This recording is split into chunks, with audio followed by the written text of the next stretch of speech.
and then we begin. We begin. Episode 26 of Far Your- Kingdoms.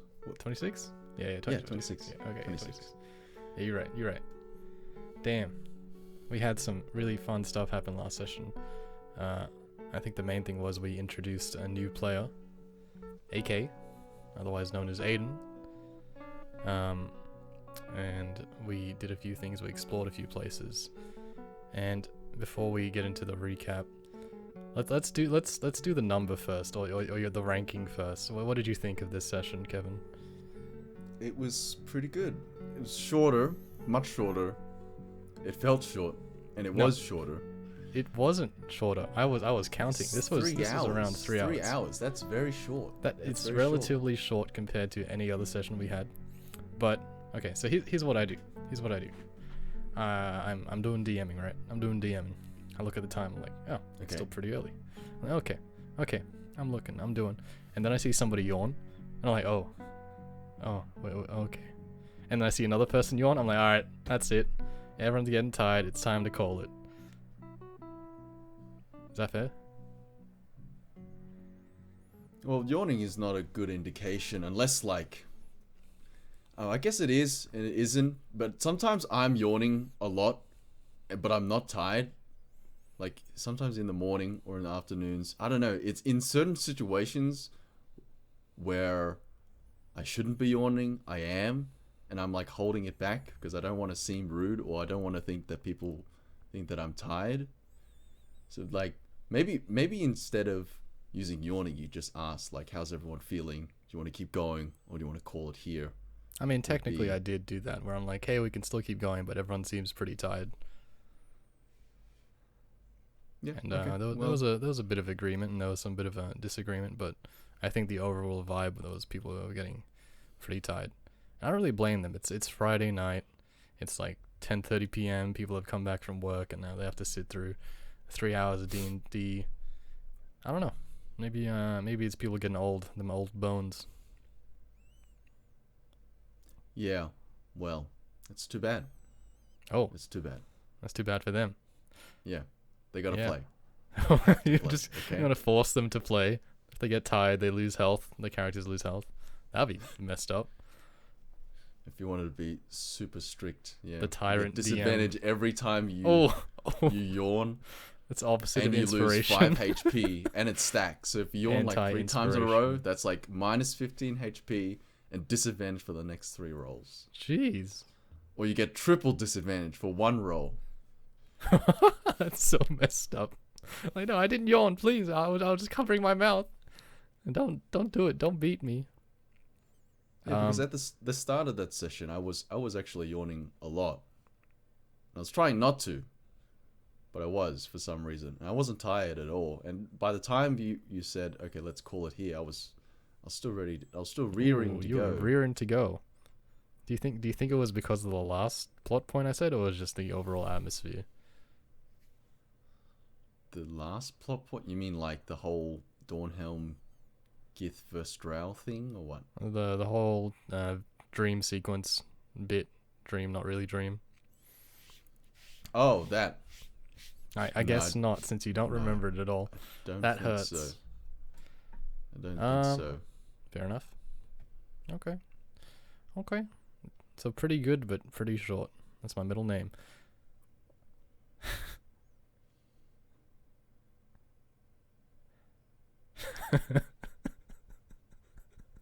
Come on, laugh. Please laugh. So moving on. Hey. We introduced. Hey, that was a good joke. New player. Hey. No, it's bad. It's bad, okay? Do I have to say it? It's bad. That was a good joke. Anyone who's listening, put it in the comments that was a good joke. Give me a thumbs up for that good joke. Yeah, I don't know. I thought it was a good... Oh, wait. Hold on. I didn't actually think of that. That was just my default response to the question. Did I think it was a good session? Yeah, it was alright. It was alright session. So if you say that was your default response, so you've said that when the session wasn't good? I say that when I'm really not thinking. I say, oh yeah, it seems pretty good. But when I actually think, I'm like, oh, I should probably think about this. Yeah, but then I usually take my time to think about it. But since we were moving on, I was like, oh, I should probably give an answer. I thought it was good. I thought it was good too. Oh, if you think it's good, then it must be pretty good. Oh, you don't think I think things are good? Yeah, I do think you don't think things are good. I think you think things are very average all the time. So if something is good, it's pretty good. No, you're right. You're right. You're right. Hey, that makes me feel good. Okay. Okay. All right. Yeah, I thought it was pretty smooth. You know, it is a lot to add 2 new characters in such a short span of time. 2 new characters within 3 sessions is a lot for any party, for anyone. That is true.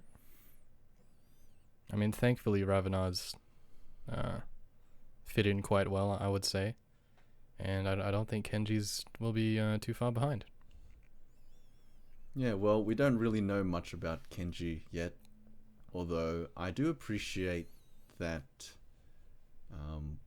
AK is putting a lot of effort into thinking about his character and role-playing him accordingly. Like, didn't he say like he was making up a bunch of stuff on the fly? Hell yeah, at least I don't know if he was, but I at least didn't receive the information, so I assume he was. But yeah, there was some stuff in there that I was like, oh, that actually sounds really neat. I'm not sure if he came up with it or it was pre-written, but it was good. I liked it. Yeah, so props. Yeah, just make sure to write it down, otherwise we'll have continuity errors. And before we just start like jumping in. We should say that, so we introduced his new character, or the new character, the new player, AK as Kenji, who is a human monk. Yes, we did. I think it's been a long time coming. We talked about introducing him for quite a while. We just never really had the opportunity. And I guess it finally happened where we decided to just jump into the deep end, throw him in, and I think he's adapted really well to the party so far, at least relatively to anybody jumping into a party full of, well, somewhat strangers, like 4 strangers. Okay, make a comparison. How does this compare to Maple? Oh, I think for Maple it's a difference of personality, because Maple, like, Lachlan is already quite more on the quiet side, conserved side. Mm-hmm. And so his character plays really well into that. So he can kind of just play himself and still find a way to fit into the party. But if I were to compare the two, I think they both did really well. I mean, we'll still have to see with AK how he goes. Maybe who knows, it all falls apart next session, or it all comes together. I don't know. But that's a bomb. You're dropping a stealth bomb there. That's not a bomb. That's just a hey, maybe. Pin and maybe you're leaving it under a cloth. Kaboom. That is the strangest metaphor I have ever heard. I don't think that's a bomb. I just I don't know. Maybe it'll be good. Maybe it'll be bad. And even if it's bad, doesn't mean we can't fix it. That's right. Yeah, because we've all had. This whole podcast is about. Oh. It's maintenance. It's campaign maintenance. Oh, it's about shitting on people until they get better. That's the reality of it. But it's campaign maintenance. That's what I want to call it from now on. We point out a few problems, and some people fix them. You know.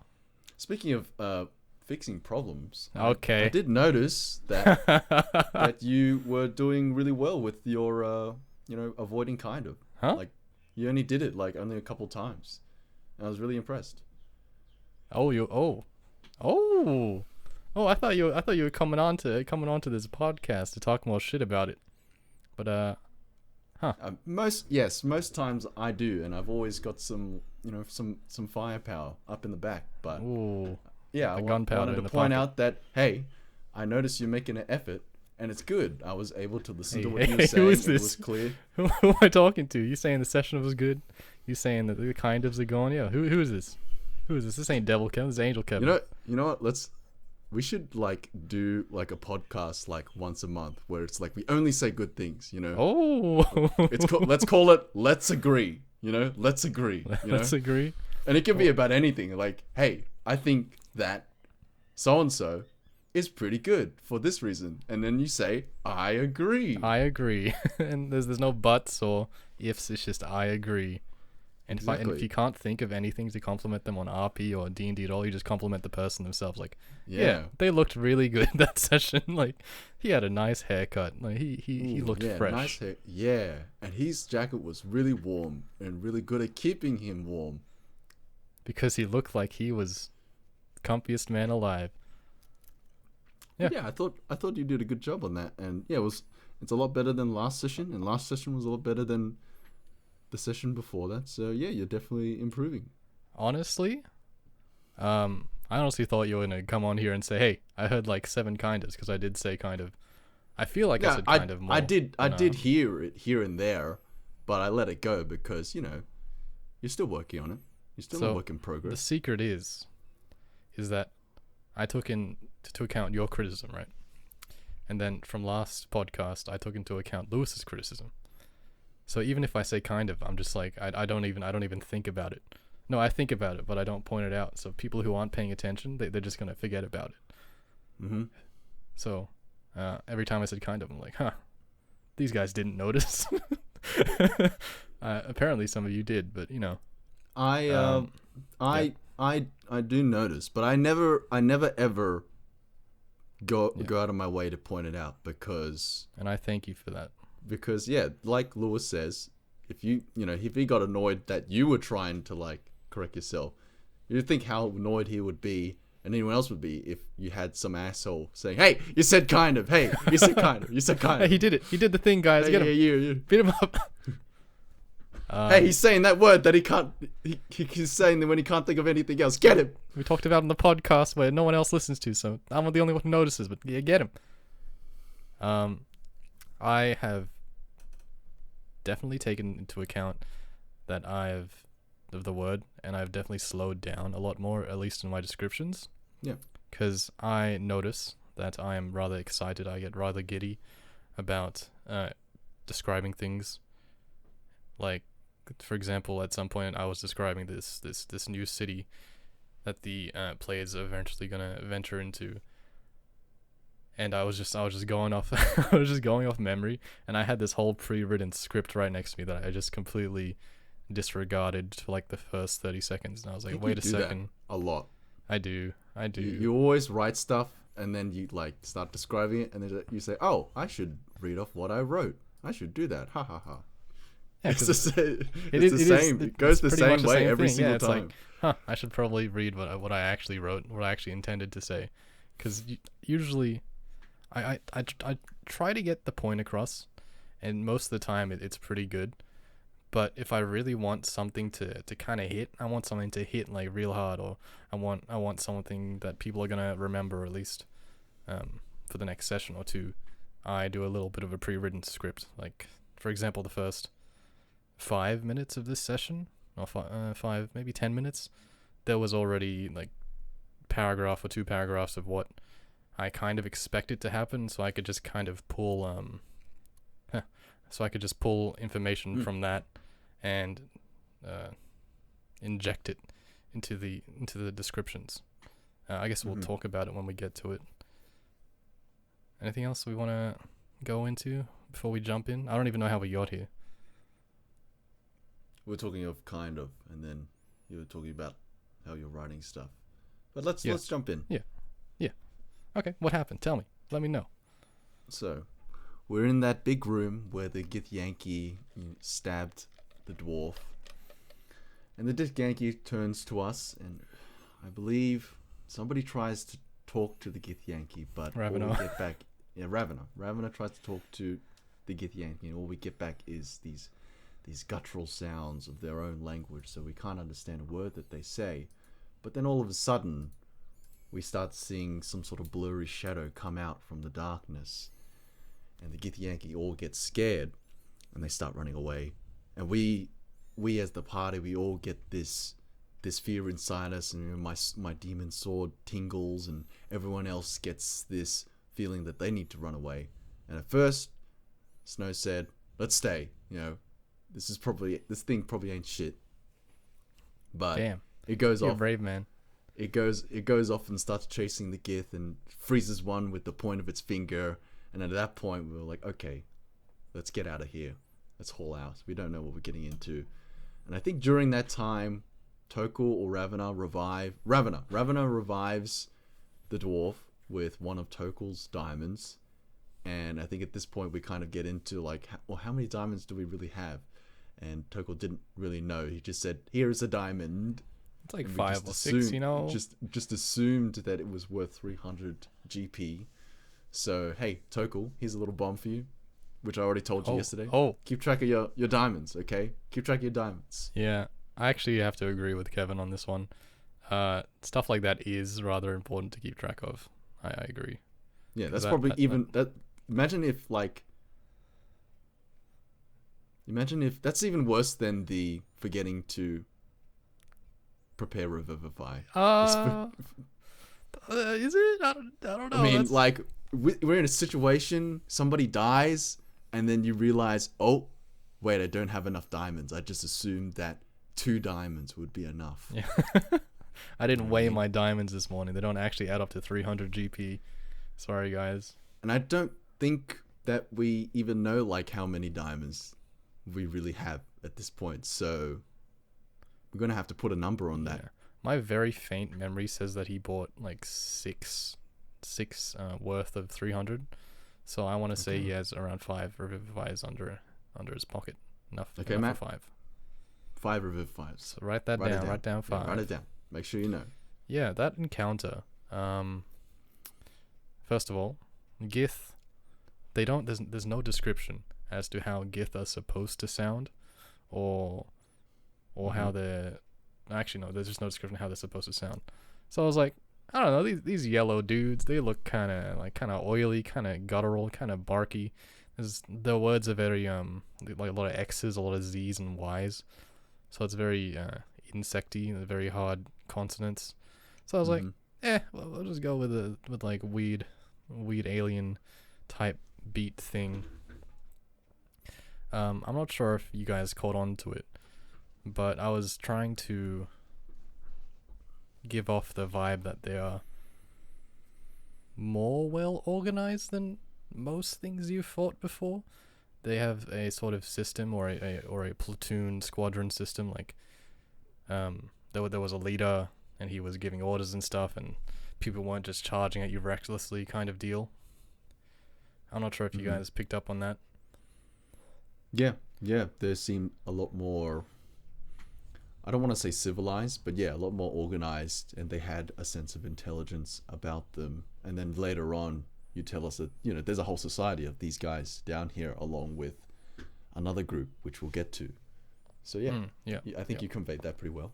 Okay, that's good, because that will be, it should be important later on, should you ever encounter them again, which I assume you probably will.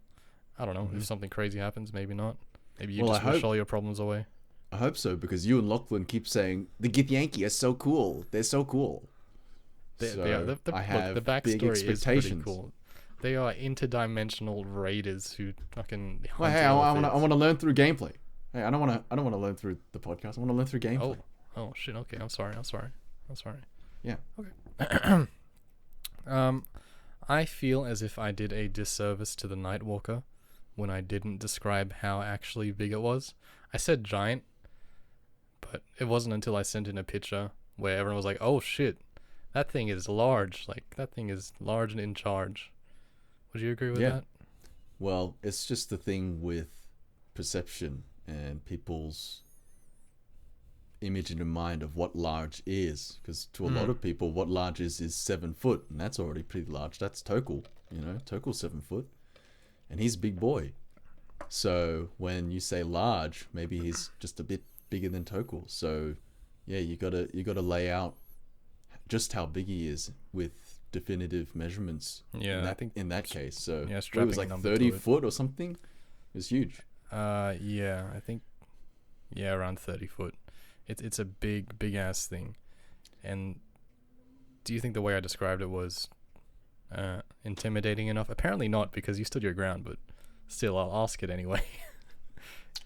So the way you described it was like a horned beast, humanoid, and he was Yep. like dark. I think that was about it. Okay, yeah, I guess if you put it that way, that doesn't sound very intimidating. And I think it wasn't until like you said he started pointing his finger and started like crawling on the wall. I got this more monstrous feeling from this guy. So maybe if, like in the future you describe like how he moves and or maybe be a bit more detailed with like how he really looks. Like how does his teeth look? You know, is there blood dripping from it? That sort of thing.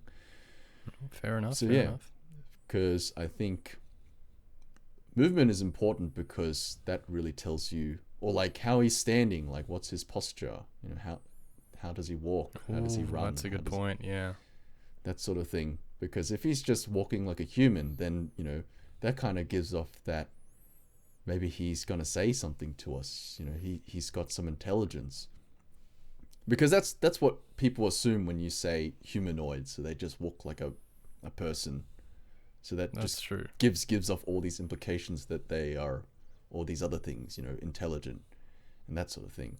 But if you wanted to think like he was like some otherworldly beast, then yeah, he would like get on all fours and start, you know, his head would spin around 180 like an owl and Real exorcist type shit. I don't know, yeah, something like that. Or his teeth like, you know, retract or detract, or he's got a tongue that has teeth of its own and it just like starts crawling on the wall like a cockroach, like a huge cockroach or something like that. That sort of thing would I can see elevate that. Yeah. and enhance. Yeah, because the way I imagine this thing, at least the way I imagine it traversing the caverns, the caves, the halls, is that it just kind of like shambles and crawls. Like if the entrance isn't wide enough for it, it like fucks up. It like tangles its own body and like splits itself and squirms through like unnaturally. Type Like a deal. cat or an octopus. Yeah. Like they can get like an through really- octopus. Yeah, that's kind of fucked up. Yeah. They get through Yeah, really so tight spaces, and you see like if you little wanted bits of to them like pop out. portray that, you need to lean more into like it doing messed up stuff like that. That's normal people can't do. That's fair enough. All right, Yeah. I'll up the intimidating scale for the next time you encounter this thing, if you encounter it again. Which, in all likelihood, maybe not. Maybe you will. Who knows? Okay, that's good. And it points its finger, and that move is literally called the finger of doom, I think. Finger The of point Doom. of doom, the hand of doom, something of doom. Isn't there also another spell called Finger of Death? That is correct. I think it's like an 8th level necromancy spell, 8th or 9th level. Okay. And it just straight up kills someone if they're under like 100 health. I thought that was Power Word Kill, which is I think also a that- really oh. similar spell. Oh, I forgot. I don't know. We'll have to. We'll find out if it if it ever comes to that point. Maybe if you fight the lich, you'll find out. Mhm. Yeah. So it points the finger. The guy gets all paralyzed, and you guys are like, "Oh, this thing's kind of spooky. We should run." And then you run away, and the last thing you see is that this black creature embraces the guy that's paralyzed on the ground, and the guy just slowly. What's the word?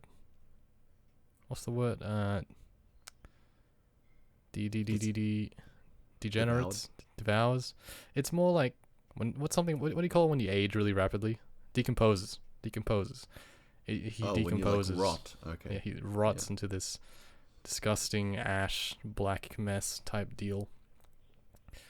And yeah, all right, cool. And Please what does continue. he slurp up the black goo? Oh, well, you didn't see what happens next. You guys pieced out. Okay. All right, cool. So afterwards, we retreat back into the cabin we were in previously, which is where they had Storm and Ravenar had their pool scene. They're splashing water on each other, and they do the ritual after. Pool it's all scene. very romantic. Romantic? And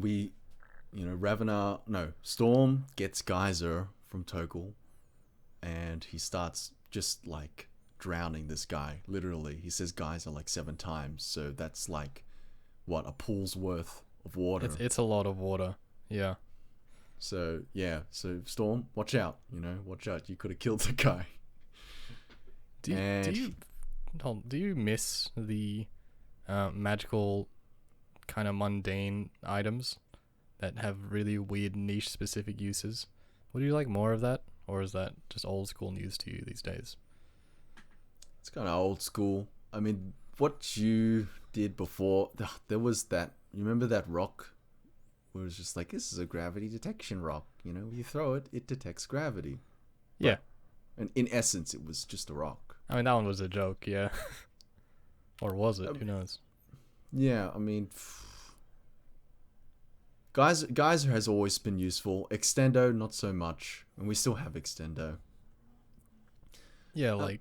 maybe, if they weren't completely useless, like if they actually had some utility to them, that'd be cool.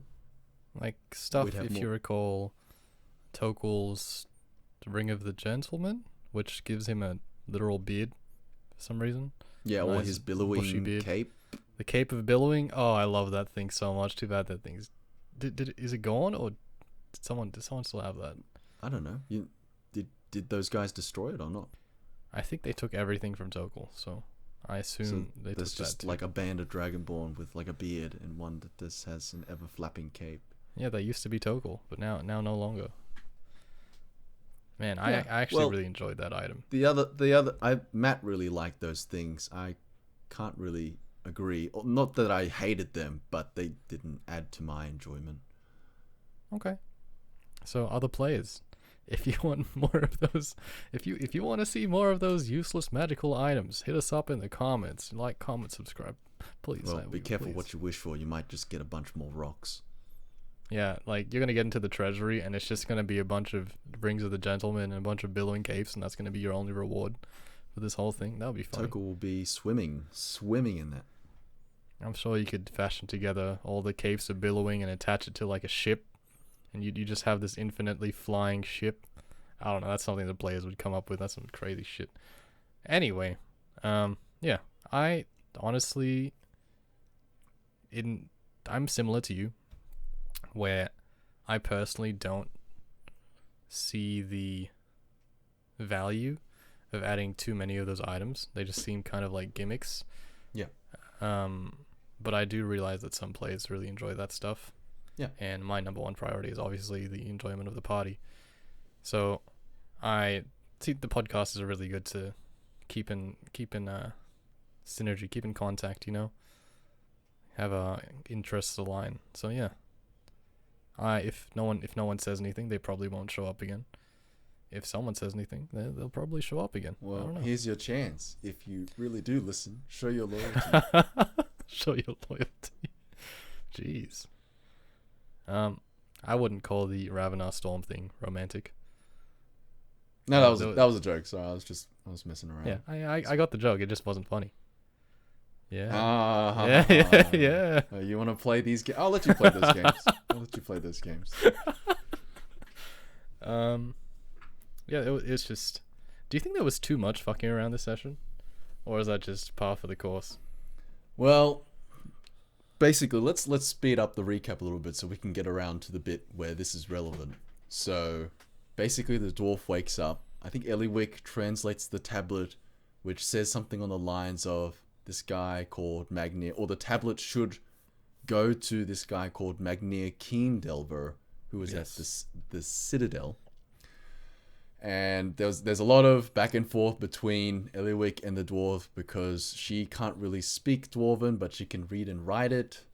So the communication was really bad. But then she has this staircase wit, which she was like, "Hey, I can actually, just write down the words and he can read it." We had a really now was the time, Amelia. You remember back? Back when? I remember that. Now was the time. Yeah, so that was a good campaign. So that made communicating with the dwarf much easier now that he got our intentions and he was like, "Okay, cool." What was that? It was, now that it's two-way communication, it just makes it so much easier. Yeah, exactly. So, and it was coherent too, and Eliwick is not just saying a bunch of keywords at us. It was you guys throwing charades and her trying to translate the answer. Yeah.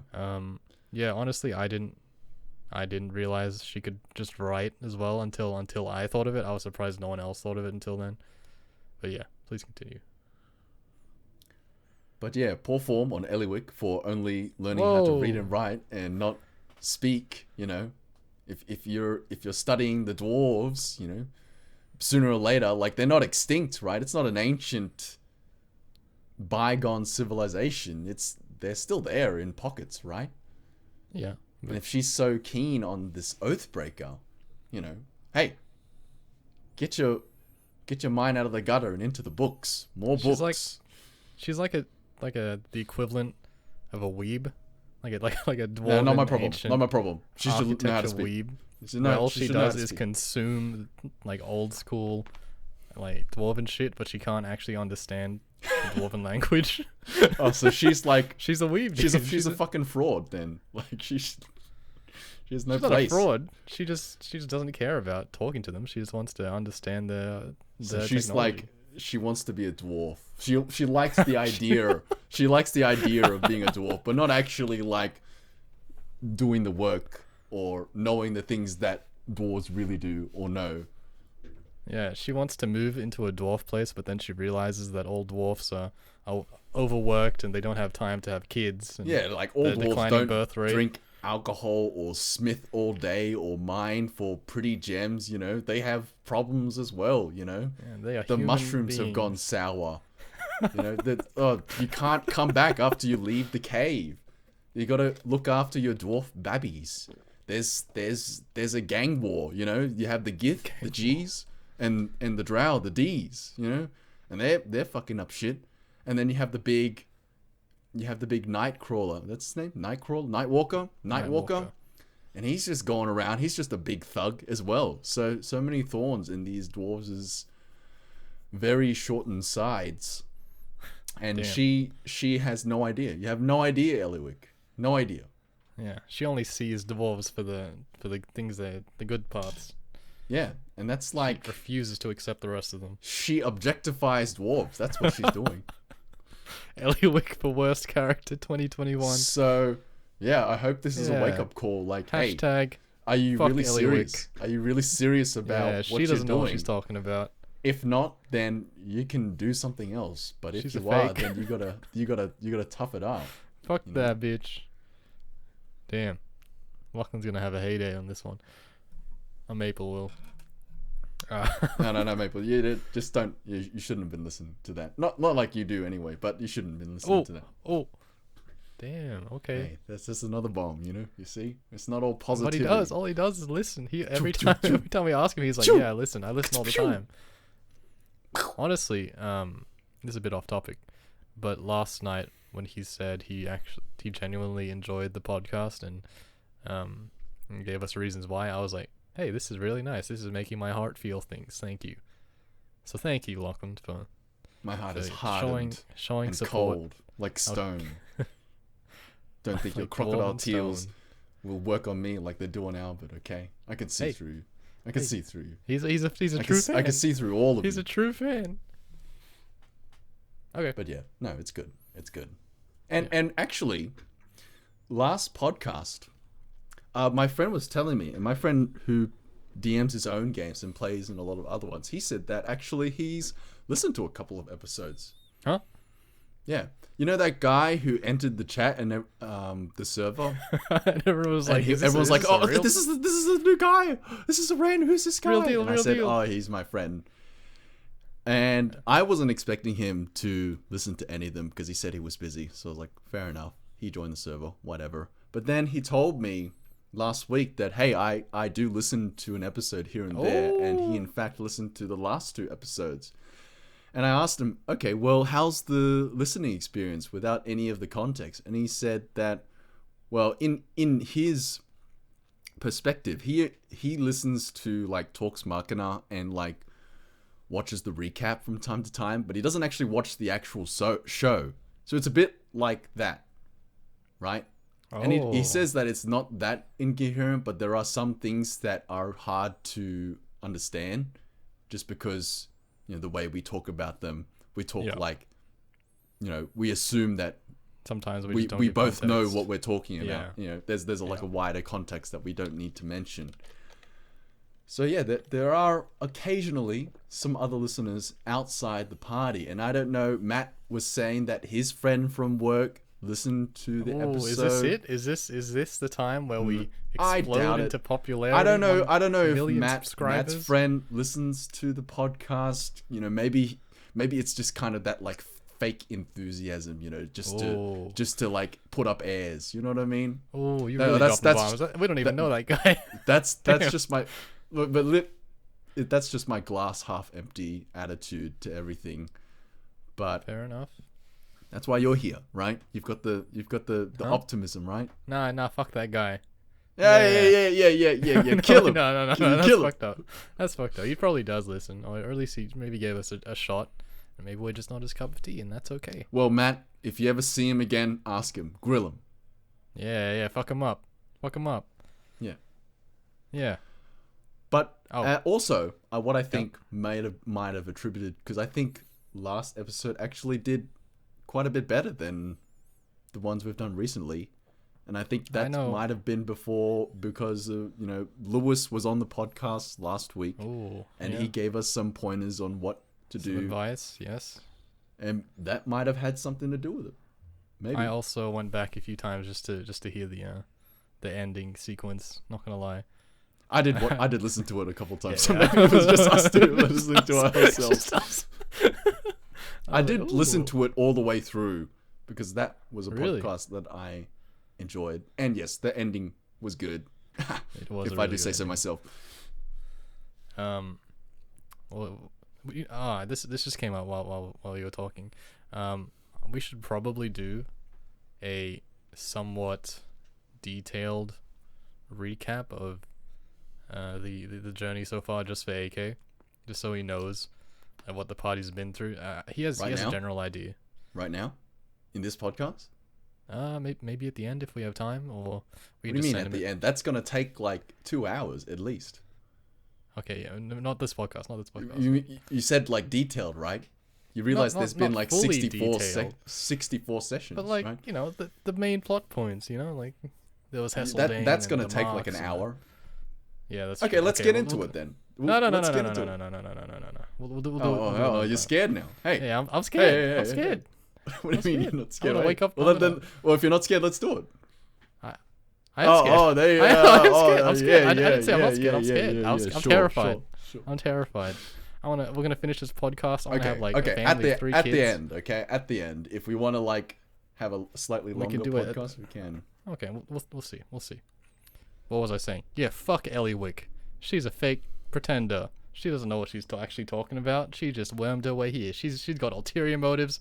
She's gonna steal the Oathbreaker from under your noses, and she's gonna use it herself. And she's gonna become the next BBEG. I'm calling it right now.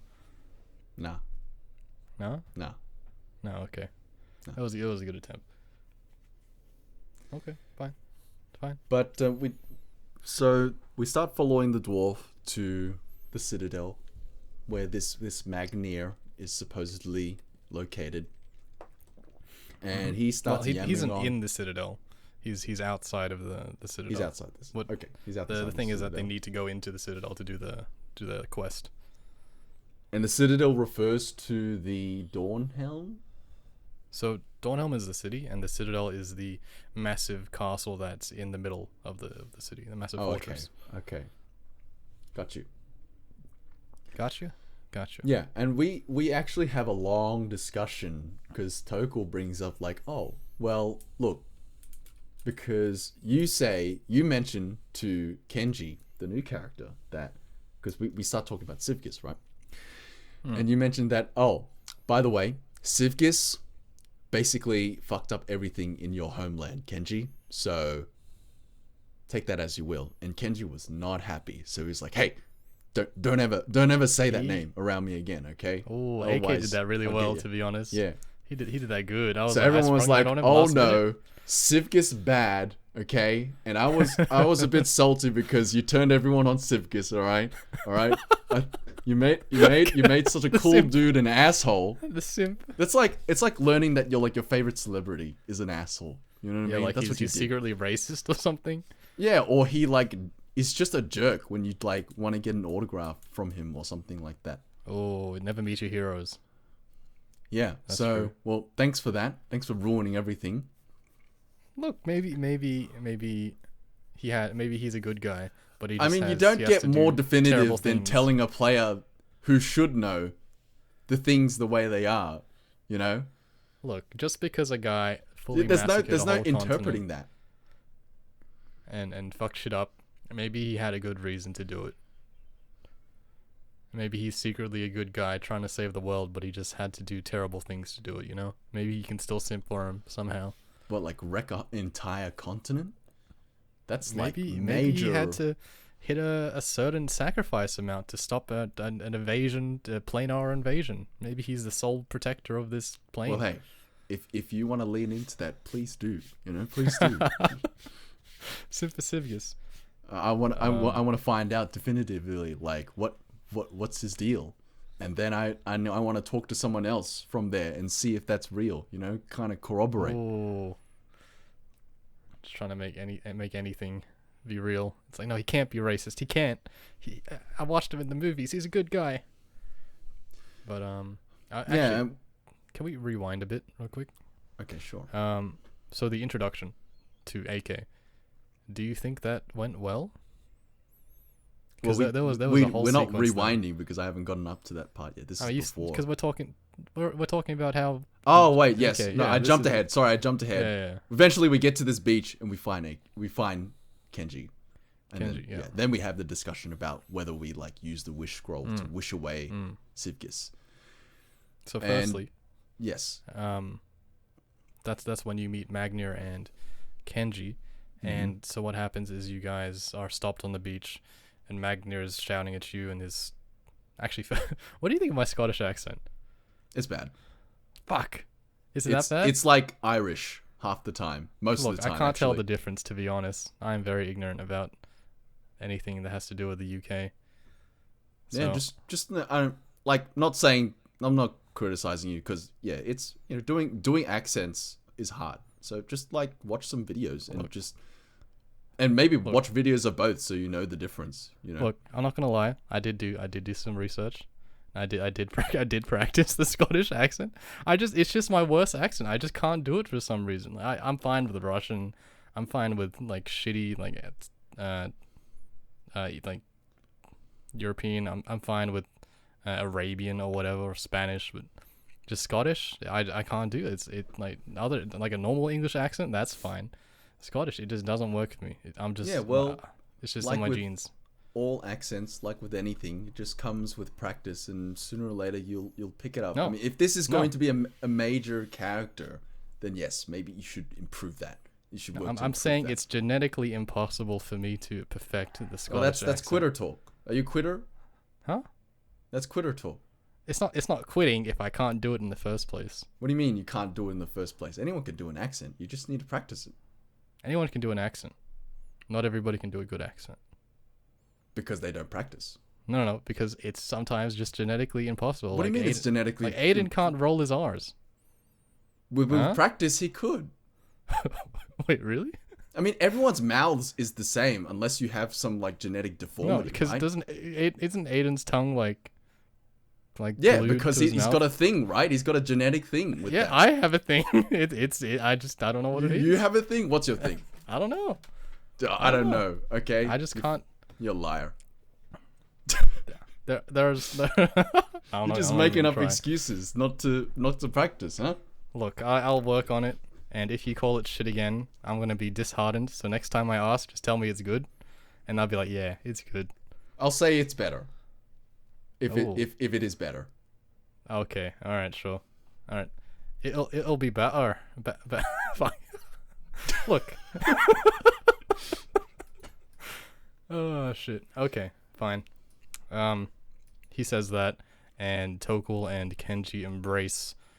Tokul like tackles Kenji onto the beach, and they roll around. That's kind of wholesome. Ooh, yeah, that's it's. I was gonna go with. I don't know. raunchy, but It's not. kind of sexual too because like you have a lot of connotations of like rolling in the hay, sex on the beach, that sort of thing. That is fair. You know But what? Also, Tokel's like 13 years old. Yeah, well, he's banged a human before that's like more than twice his age. That is true. But that's never a problem because Tokel's actually mature, you know? Ah, it's never going to sit well with me. Dragonborn 13 It's never going to human sit 21. well with me.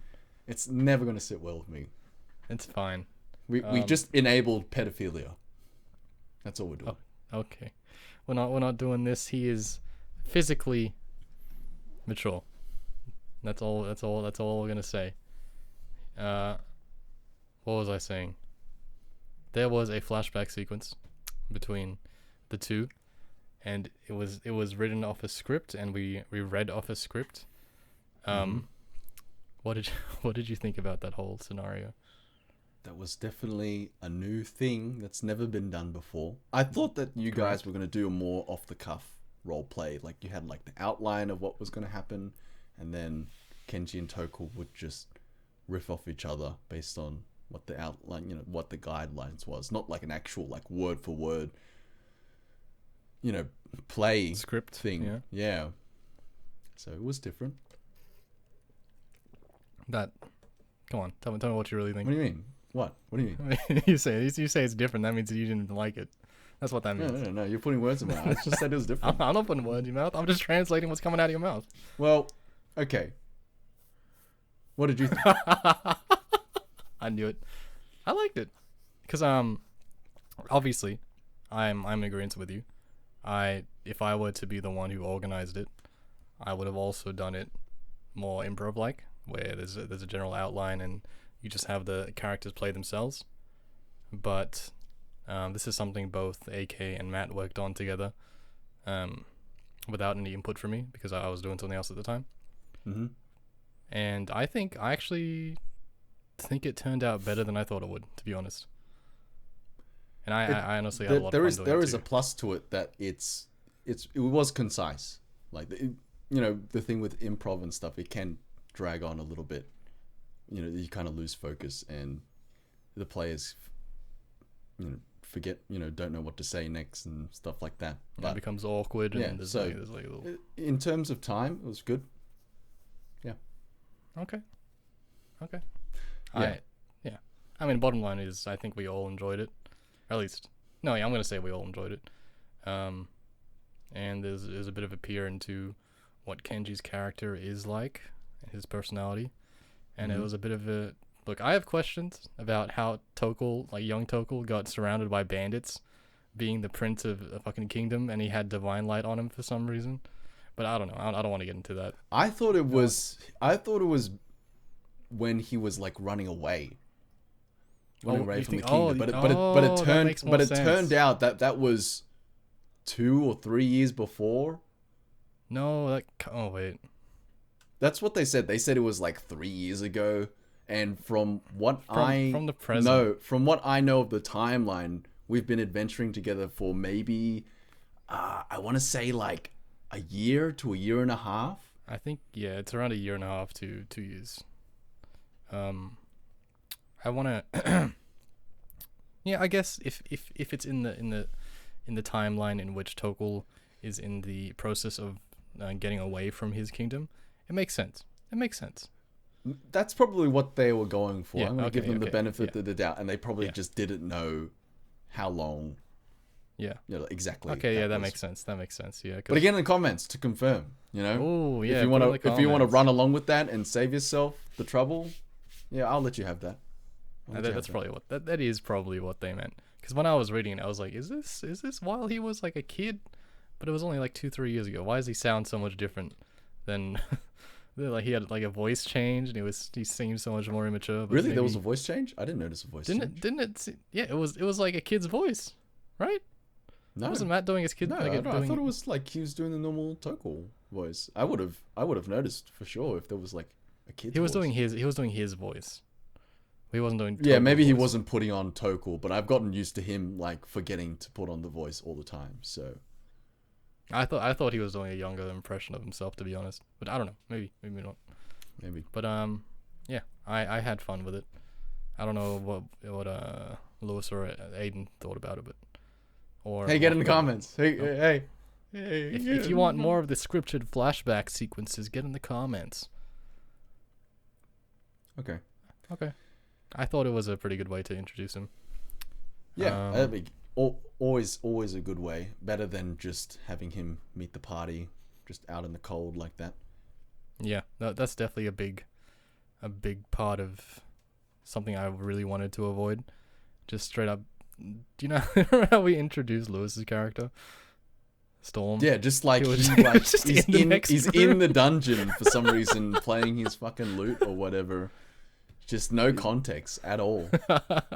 And he was in the room ahead of us. Like, how did you even get there without like He getting had killed? gaseous form. Yeah, whatever. Bullshit. Oh man, I mean, this one was. Would you say it's a lot more believable? He did give a reason why he ventured down here. Yeah, he's just down there to like fight stuff.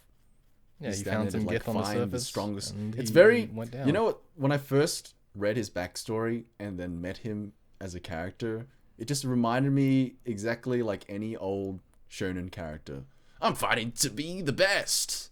I'm fighting the strongest He reminds warrior. me of a shonen, not exactly antagonist, but you know the rival, Like who's Oh, always okay. like, I'm gonna go find the hardest guy to kill, and I'm gonna beat him up. I was thinking of Goku because that's like Goku's whole shtick is like he just wants to get stronger, so he wants to fight stronger people to get stronger. But not for any particular reason. That's because he just loves getting stronger and he loves fighting people. That's Yeah. Goku's whole shtick. Maybe there's a deeper reason to Kenji. Maybe his family was murdered by people who, I don't know, who are the strongest in the world, and he has to Well, if become that the was the strongest. In case, that's so shonen. wasn't in the backstory. You know what? No, I'm not gonna say anything bad yet about it. Oh, I'm not gonna say. Yeah, You're not gonna okay. get me to say anything bad about oh, it. yet. AK's got the grace period. He's got the peace treaty on his homeland where we can't drop bombs on. Okay. Someone dropped bombs on the homeland. Clearly, Civicus did. Shit, damn. Yeah, and after that, Magnus like, you rolled really well on the persuasion check to see if you guys could somehow work Yeah. together, and you roll fucking, was it 29 total or something? You rolled Yeah, nat 20. natural 20 plus 9, 29. Snow holds out the Jesus. crown, this like ancient crown, and Mm. he says, "Hey, look, we want to find the Oathbreaker. If you show us the way and we get it, I'll give you the crown." And him, Magnier being the second son of the king, was very interested in this idea. So maybe he's got some, usurping plot going on in the background where he wants He's to take obviously over. got some kind of ulterior motive to his business, So obviously. probably not the best of characters in terms of morals, but we need shall to do what see. we can to complete our objectives because we're not Ooh, we're not at the any good guys cost. either. We're Yeah, not the 'cause good you- guys either. Because you help Sivgus. Therefore, you're Yeah. already villains. Yeah, and if anyone says otherwise, they're wrong, completely wrong, because Sivkus is an evil guy, even though he's a bro. Okay. He's done so much for us. How can he be evil?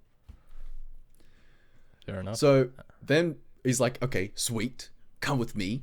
Oh, and I did want to point out that, like you said, it was like an underground beach, like an underground cove or something like that. Yeah. I liked Yeah. the imagery of that, like this, like kind Ooh. of dark. And I was imagining like overhead there are like these glowing worms or mushrooms that were like Yes, giving like a yes. soft blue light, and it's like the quote unquote ocean is like black as ink, and it's washing up on this gray black sand, and there's just these dwarves and the human like in the middle of like this vast beach, like it's huge, right? I'm thinking the scale is big, and then in the distance we see like fires or smoke or something from the citadel, and like the city is like lit up.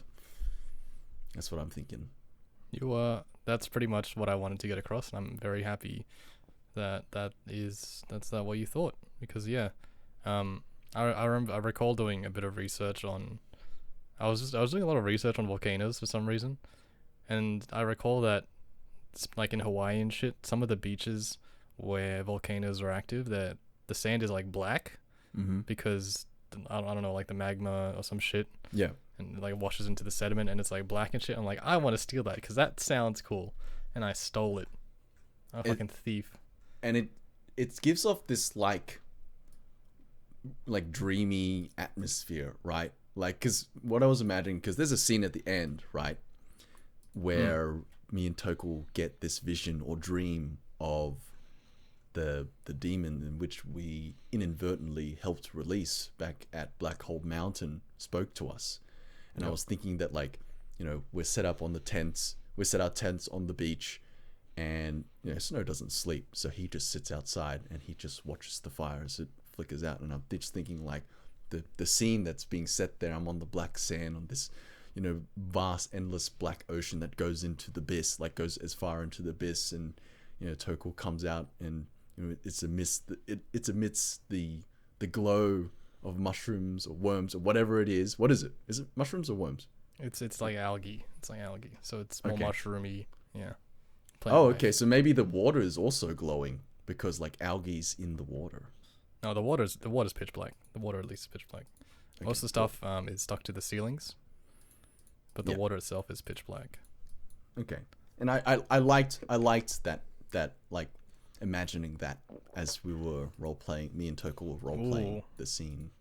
Like, if you look out onto the water, it looks like really, the reflection of the stars. Ooh. It really enhanced my immersion. Wow, that's all I can ask. Yeah. But then we climb into the boats after Magnus says, "Okay, fine, you know, let's go." We climb into the boats. Okay. And this is now coming back to your questioners of, you know, was there too much fucking around in this session? This whole boat ride was just a whole segment of fucking around, and not but that it was good I fucking around. didn't enjoy it, but there was a lot of fucking around, and there was a lot of investment in this fucking around, like casting spells, you know, we're rolling dice. There's this whole thing. It's getting more intense than an actual life or death fight. It's racing. We're racing boats. It's pod racing, and the players are getting more into it than a combat. that kind of stung, to be honest. I was like, damn, why don't you guys get this invested in combat? Hey. Maybe it's got something to do with, like, you're beating the other players. You're beating actual other people. There's like the competition side of it. And Snow's not the kind of character to get too far into, but, you know, he's along for the ride. He's not going to stop them from doing that. And I, as a player, am not going to stop them from doing that. Even though I said it was pointless, which it was, but that's not necessarily like me having a negative opinion on it. I'm just saying that objectively, there's no point in us doing this. And you would be correct. Yeah. There's no point in us doing it. There could be a point in, like, increasing camaraderie between the party, you know, like, it's team building. cohesion. It's a team building exercise. Team building exercise. But yeah, I don't know. I had fun with it, and the players are quite creative with the solutions they came up with. Yeah. And they were having some genuine fun, and, you know, we won by a lot. So, Tokul, Kenji, get better at rowing. All right, you're never going to get that gold. You're never going to get bronze with that kind of rowing. Okay, I got my homeboys Ravana and Storm, the big boys. All right, and they, like, Tokul and Kenji. They probably have higher strength scores than. They definitely have higher. No, actually, Ravana might have some pretty high strength scores. Oh yeah, that's true, because I keep thinking that he has the same stats as Ryan, but he doesn't. Yeah, well, I keep thinking he is Ryan. So. Oh, that's Ryan really left a hole in Snow's heart, huh? Come back, Ryan. He's busy. He's off slaying Ubanians. He's not with us, you know, where his family is. He abandoned us, you know. Home is where the heart is. Anyway, but I don't think that there was too much fucking around. I just think maybe it felt like a lot because the session was shorter than usual. Okay. You know, you ended it early. Okay. I feel like we're like getting to some juicy parts. If you thought the session was too short, put it in the comments. Or is Kevin the odd one out here? Yeah, let me know. I mean, if you have to end the session because people are getting tired, fair. But I long for the days of the 7-hour sessions, you know. And Aiden's probably, as he's listening to this, he's probably rolling his eyes and groaning and saying, "Here we go." Well, oh yeah, Yeah, here we go. Here we go, okay? This is a here we go, okay? Because they were great. And we got so much done. And there was enough time and more to fuck around. You know, plenty. Now they're just so short. And we got to manage our time. I don't want to manage time. I don't want to do real life stuff time. I don't want to do real life stuff in D&D. I just want to enjoy. I want to enjoy. You sound like an old man trying to relive his past. Back in my day, we used to be so much cooler. But you agree, right? You like the times have changed, old man. You also like wanted longer sessions, right? Right? Yeah, I do. Yeah. So I don't want longer sessions at the cost of player enjoyment. That is where I draw the line, my friend. Well, guess what? The shorter sessions, they're costing my enjoyment. They're costing my enjoyment. Oh shit. Hey, if you think longer sessions will be more fun, get in the comments. Please talk to us. But in realistically, if that's what you have to do to maximize the overall play and enjoyment, then that's fine. That's completely fine. I'm just saying that just to rile up Aiden because he gets annoyed whenever I say, back in my day we had 7-hour sessions every Friday. That sort of thing. I don't think we've ever approached 7-hour sessions on. Yes, Fridays. we have. I think 6. Remember that one time we started at 6 and we went to 1? Oh wait, that did happen. Yeah. Yeah, you're right. Yeah. We had like an early session and it ended average, late. Yeah, and that was like average. No, that's not the average. Okay, maybe I'm romanticizing it a little bit. The average was like 6, right? It was 5. I'd say like 5-ish. 5.5. Okay, well, we'll agree on that. 5.5-ish. Because we would start at 6:30. Yep. We'd start at 6:30. And then it got pushed back to 7. And then it got pushed back to 8. 7:30 and then 8. And here we are. Well, that's just how the times go, I think it'll get better when we go back to being in person, which probably is not for a very long time, if we're being honest. Unfortunately. Yeah, just the way the world is.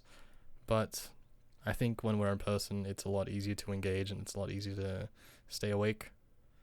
Mm-hmm. It's a lot harder to be distracted by anything else. So, well, when we get back there, it'll be maybe 4-hour sessions. I think it's also in part that some players put themselves in a position where they get more sleepy. They lie down. They lie down, or they do it in bed.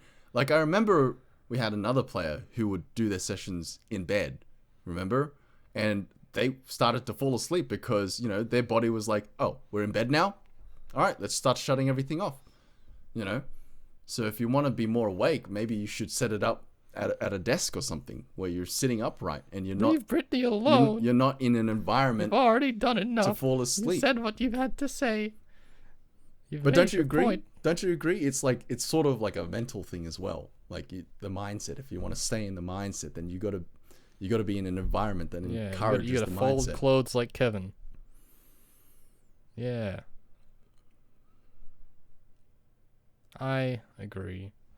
But I will not get on a player's ass on what they want to do. Because at the end of the day, we're all here to have fun. That's how it is.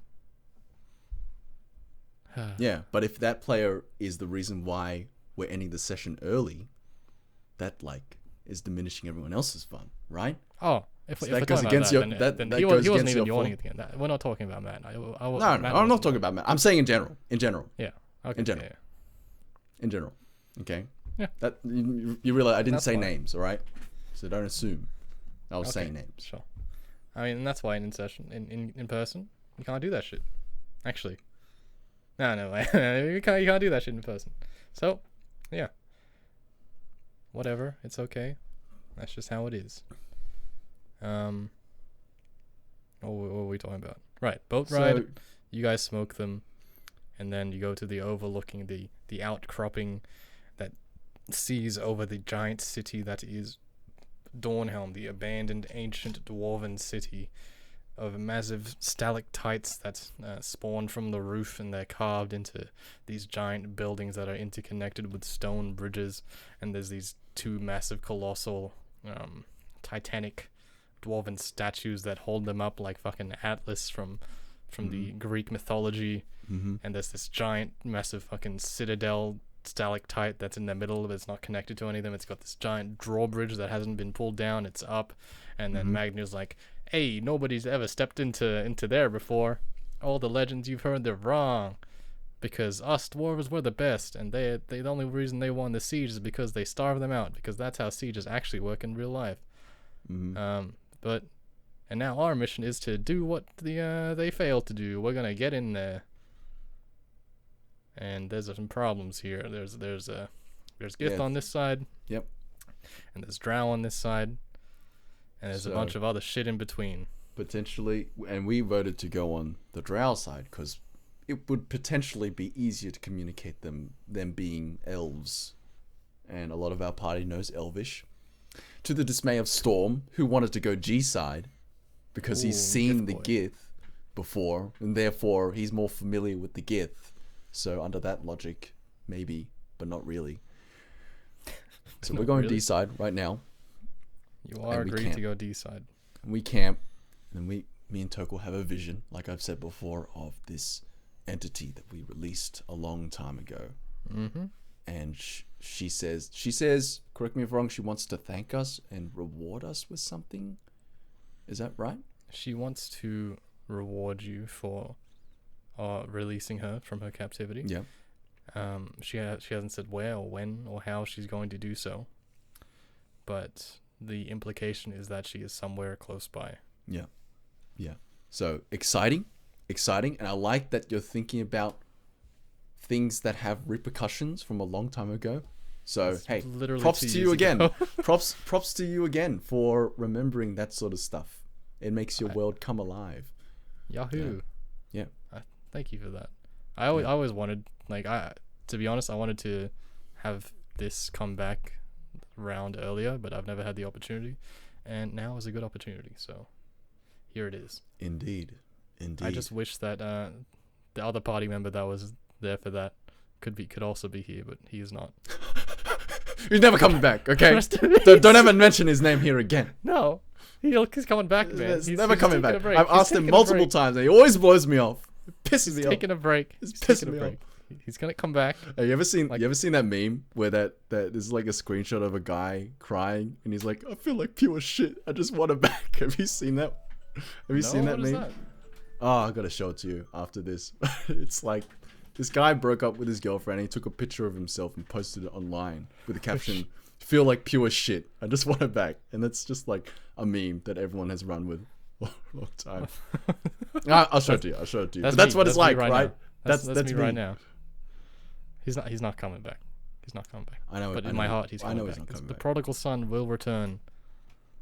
Well, expectations is a thief of joy. So if you expect him to come back, you're robbing yourself of joy. Oh, because he's not coming back. Is that an actual saying? Yes. Damn it. That means there's actual wisdom behind it. It's not just something you made up on the spot to sound cool. Fuck. But I am cool. I'm cool though. Okay. So that's where the session ended. Yeah. Real quick. And before that happened, do you guys think you will ever actually use the wish spell, or it's just gonna be like the elixir you save until the final boss in a JRPG, but you don't actually use it because you're too overpowered? Or do you think it's actually gonna come to use one day?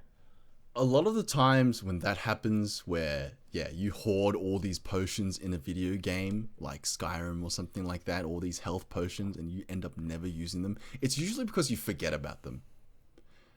I feel like we're not going to forget about, or in some cases we will forget about it. But when it does come back, we will argue about it, and maybe we'll say one thing, Storm will say another thing, Snow will say yet another thing, and it'll just be like that every time we try to use this. Every single time, I think there'll just be constant disagreement.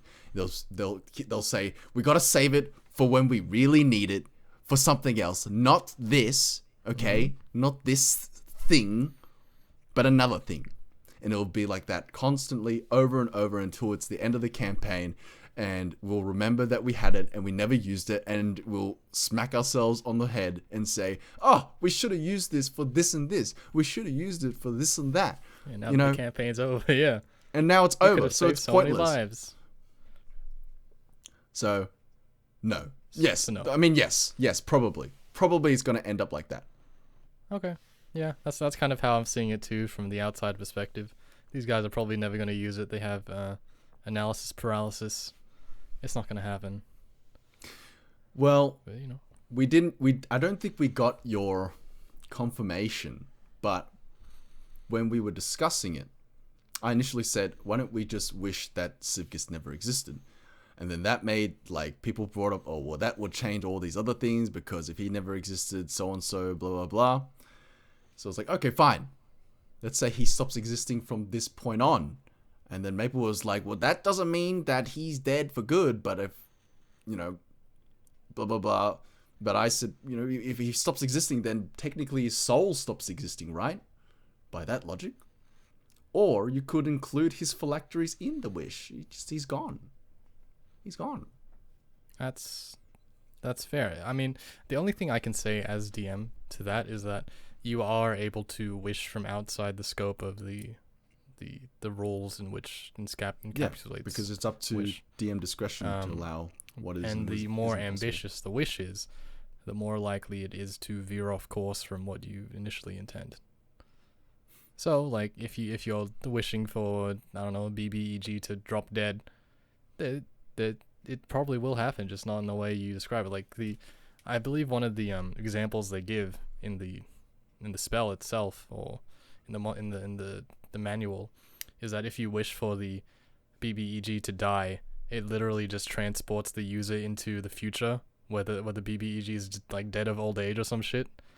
So technically, yeah, you did it. So it's like now it's like trapped it's like in a the future. genie.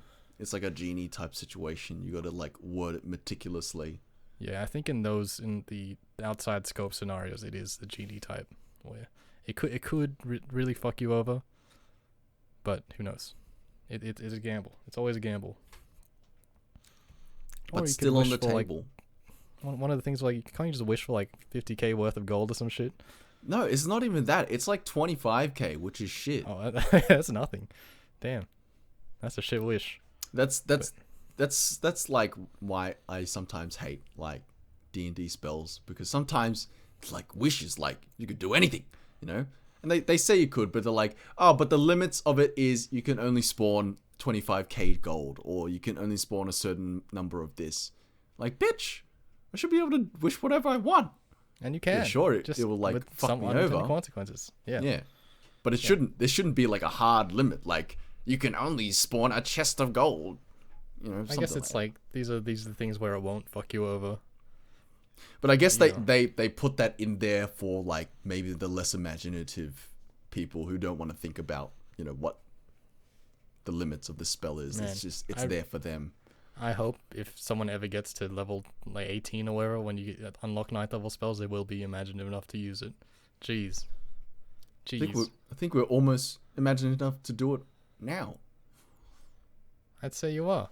But you're not level 18 for to have that, to use it at will. Yeah.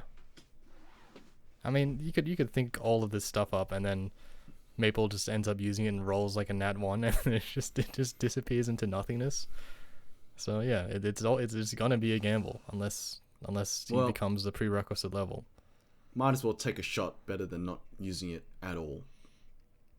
That is fair. So I don't know, do you think it's better to use it in a clutch situation where you're, like, all at death's door and you gamble on the roll, or do you think it's better to use it now and be like, hey, let's just get rid of our immediate problems before we run into them? I think, for me, an optimal way to use it would be to avoid something huge, something very troublesome that we don't want to deal with, and use it to just skip over that problem. Use it to solve the problem in some way.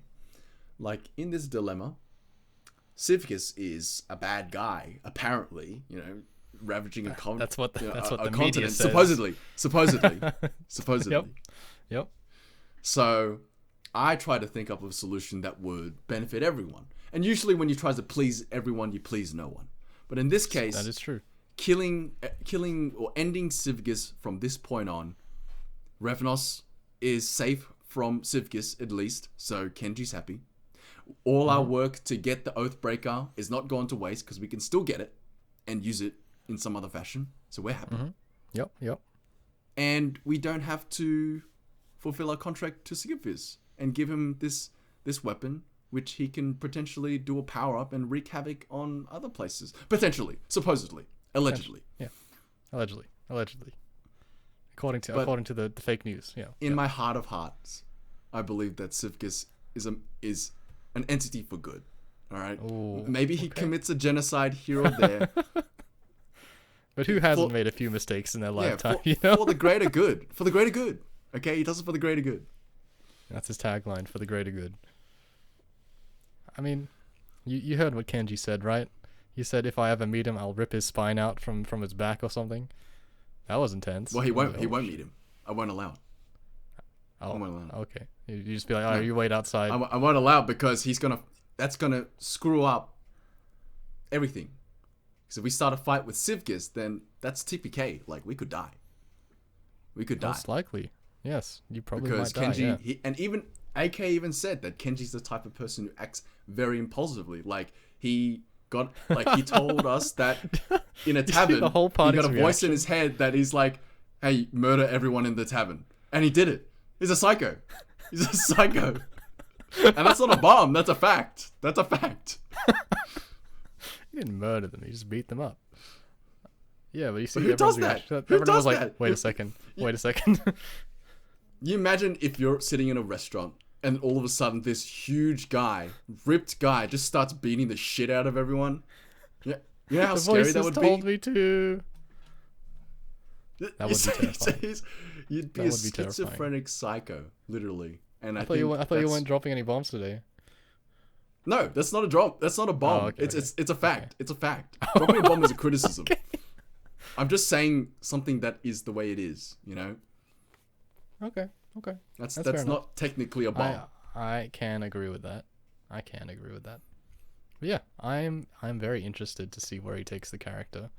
I don't know if we'll end up in another Storm situation where some of the impulsive decisions take a turn for the worse and magnifying the worst possible ways. Maybe that is a likely scenario, and I think I don't know entirely of AK's experience. He has had some, that's clear, and he is quite knowledgeable of the game. But maybe he'll improve as a player, and maybe he'll think that, okay, well, there's a better way, or there's more ways to go about, developing Kenji. And I hope that that's true for him, and not just him, for anyone, for me, for Aiden, for Lewis. Lewis is already figuring it out. Aiden's figuring it out. For Matt, for Maple. Lachlan. I just had my blank. His I name is was Maple thinking now. L. I was thinking L, and then I was thinking M, and then I just fucked myself. Maple or Lachlan? Maple or Lachlan? Apologies, okay. All Lachlan. Yeah. we might be able to find out if he joins us on the next episode. Ooh, maybe that's the episode where we do the recap of the detail. Yeah, but now that I've mentioned it, we just talk to him. Well, we talk at him. We talk at him, and he can say lore stuff. Dump everything. Lore dump all over him. That'd be actually not a bad idea, because then he can ask questions and stuff. Yeah, they're gonna be like, "Why the fuck did you guys do that?" And we're like, "This is X and this is Y," and we'll talk about the beach episode, because we always have to talk about the beach episode when no one's heard of it before. Well, we always have to talk about the beach episode when we come up with any recap, longer campaign wide recap. Always the beach episode. That anyway, always has to be the beach episode. And it's not the fan service episode, okay? I know what you're thinking, you dirty people. Anime watchers. It's not like anime where they're playing volleyball on the beach in their bikinis. Yeah. No, it's a very different sort of beach episode. Yeah, this is the fucked up beach episode. But yeah. Anyway, well, yeah, that'll be fun. We will end it here. Yeah. Yeah. Hopefully he'll join us. If not, we'll make him join us. We'll tie him up. Huh? and we'll record while he's tied up, and he'll have to. Oh, yeah, hold up. Yeah, he'll have to. Huh? What? Okay, and if you don't want to, I'll make you too. I'll tie you both up. Do I need to censor this part? Do I need to like cut this out? Oh, are we gonna get banned? We're gonna get ruined here? Is this the end of us? Banned. Is this the end of Far Kingdoms? How can we get banned if nobody knows we're here? This is the worst recurring joke that I've ever been a part of. No, you're laughing. You're laughing. It means it's good. Yeah, yeah. It's.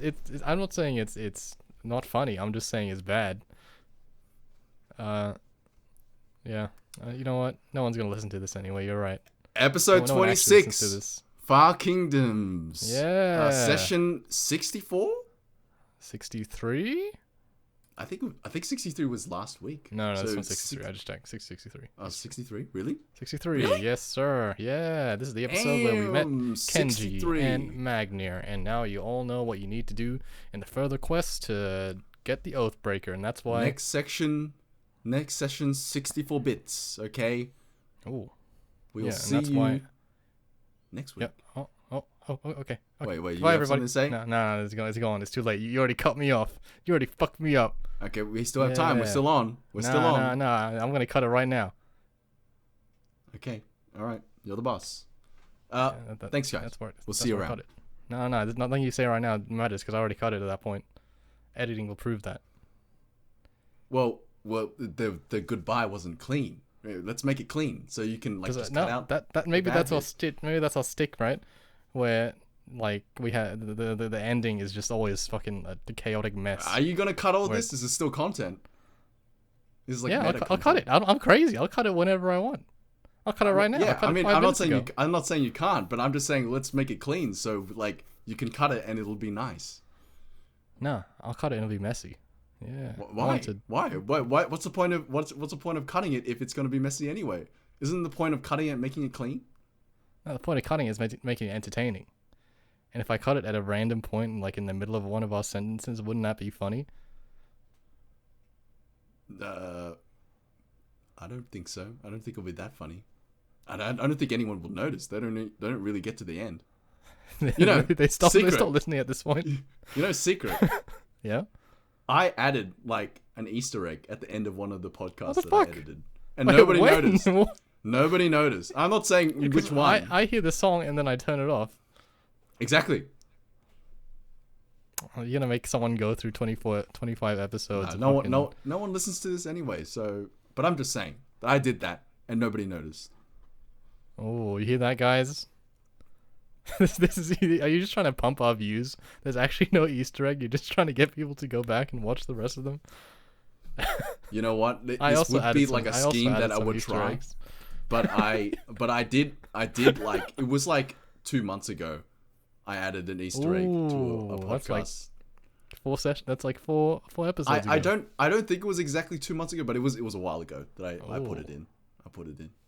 Okay. All right. Get hunting, people. All right. I guess now I have to leave that in because you added something interesting. That's okay. Now we can end it cleanly. No, I refuse. And if you cut it off.